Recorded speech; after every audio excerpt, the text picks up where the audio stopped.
Hey everyone, my name is Abby, and I am one of the co-presenters for immigration in France, England, and Vietnam. Thank you so much for joining me today. A little bit about me. Like I said, my name is Abby. My hometown is Greensboro, North Carolina. Born and raised there.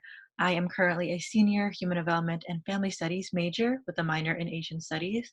And I had the global opportunities to visit Vietnam in the summer of 2018 on a scholarship. I was there for 2 months and I traveled around South Vietnam in very small towns, but I also spent some time in Saigon, which is a very large city. It used to be the capital of Vietnam, as well as other large cities as well. I also studied abroad in the spring of 2019 in London, England. That picture of me is actually me in London in front of my university. I studied at King's College London, and overall, I was able to experience lots of different European cultures as well as lots of blended cultures because, as we'll find out, England has a very large immigrant population from all over the world. So our learning objectives are to be able to list some global migrant communities, to be able to explain some of the causes of immigration, and finally to be able to discuss immigration histories in France, England, and Vietnam. Some keywords to note before we get started. Immigration is the act of coming to live permanently in a foreign country. Immigrate is to come to live permanently in a foreign country. Immigrant is a person who comes to live permanently in a foreign country. And a refugee is a person who has been forced to leave their country in order to escape war, persecution, or natural disaster. So just keep those vocabulary words in your mind as we go throughout the presentation.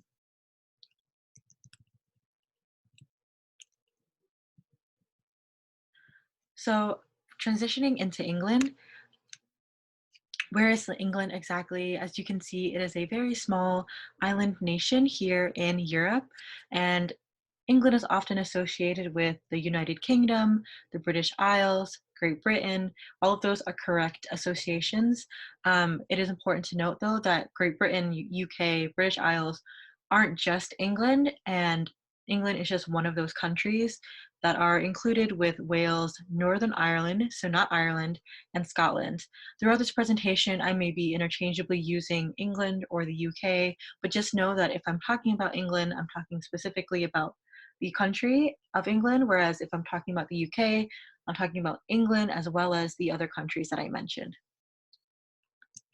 So some quick facts about England. England is, like I said, in the UK, which is an island nation in the continent of Europe. Population about 55.98 million, so really small relative to the US.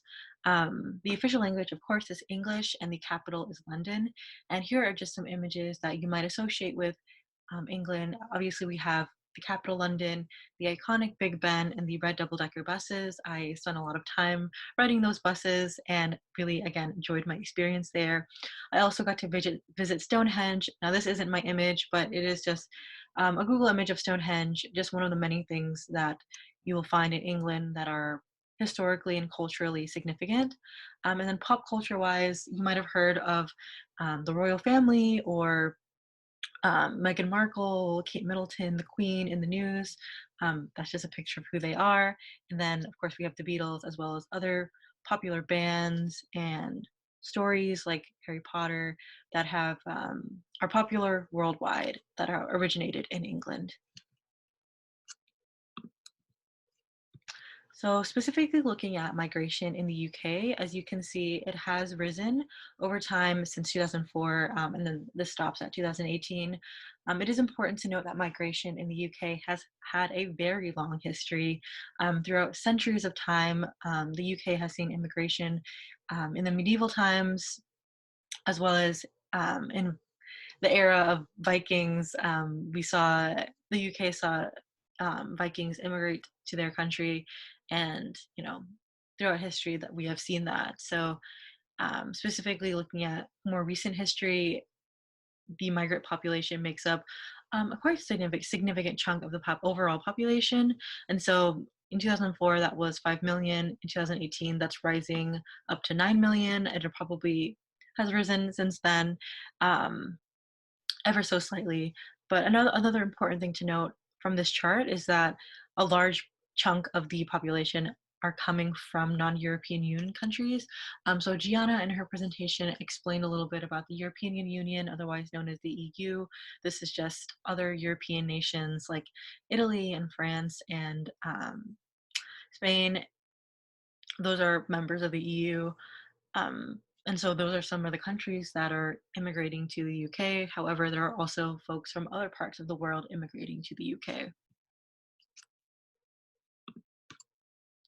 So, in terms of where these folks are coming from, the top 10 countries of origin of birth and nationality, a lot of folks are coming from Poland, which again is a European country.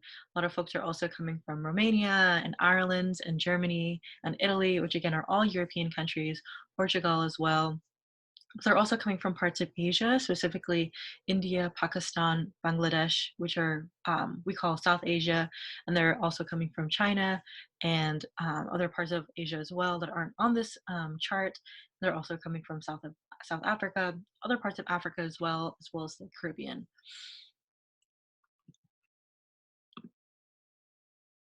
So the reason why many folks decide or have to immigrate are listed here. Primarily, you'll see that work, family, and study are probably the top three. And there is also a really interesting distinction to be made between folks who are coming from the EU versus not from the EU, in that if you're coming from outside of the EU, you're most likely coming for family, whereas if you're coming from inside the EU, you're most likely coming for work. Now, those are very kind of closely tied. As you can see, work is only 45%, and then family is 35, so it's very similar. Whereas work for the non-EU is 20, and for the family is 49%. And then also pretty close is study. So one important thing to note is that if you are coming from outside of the EU, you are most likely coming to the UK to permanently settle, and of course to start or join your family. A lot of folks do come from everywhere to study in the UK because there are a lot of renowned universities, not only in the capital of London, where I got to study, but also Cambridge and Oxford and other universities that you may have heard of. In my particular university where I was at, a large population of the students were students who were coming from other countries. In the dorm that I lived in, otherwise known as flat, I had students who were from other parts of England, smaller towns, but also a flatmate who was from Italy, and then a flatmate whose family's from India. So again, there's just like a lot of diversity there, especially within the capital of London. So some implications of immigration in the UK, migration to the UK. In my opinion, from what I saw in London, I feel that it provides so much more just liveliness and arts and creativity and food and just lots of beauty to a place.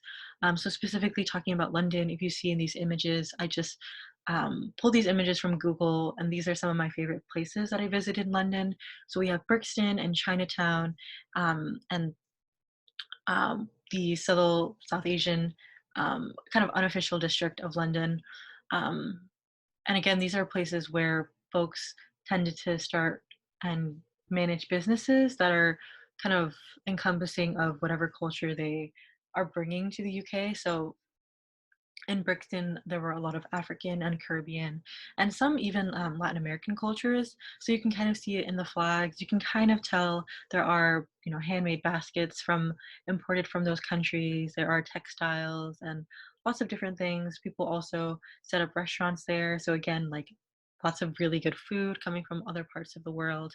And then of course, Chinatown is no stranger to the UK, no stranger to the US. There are Chinatowns in both areas. And this is where a lot of Asian folks set up businesses. So not only Chinese folks, but also other people from other parts of Asia, such as Malaysia and Vietnam and Taiwan. And yeah, so you'll see here that there are a lot of restaurants as well. And a lot of folks tend to live in these areas as well, just to be connected to the culture that they left when they immigrated. And then the same with the South Asian kind of unofficial district. As you can see, they have a lot of different traditional clothing, and they also had food there as well. Another thing to keep in mind too is that immigration, in my opinion, and a lot of other people's opinions, contributes a lot of again, beauty and art to a place.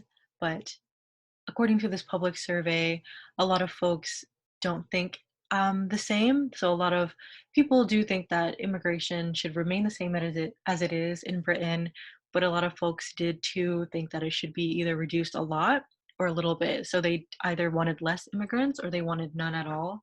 And then, of course, there are some who also think that it should be increased. So yeah, I think it's important to know that a lot of people have differing opinions about immigration, and that's something I think that's worth having a discussion about. And again, exploring, why do you think that immigration is a good thing, or how do immigrant community positively contribute to your environment or to your hometown, and perhaps why do other people think otherwise? I think that's again an important conversation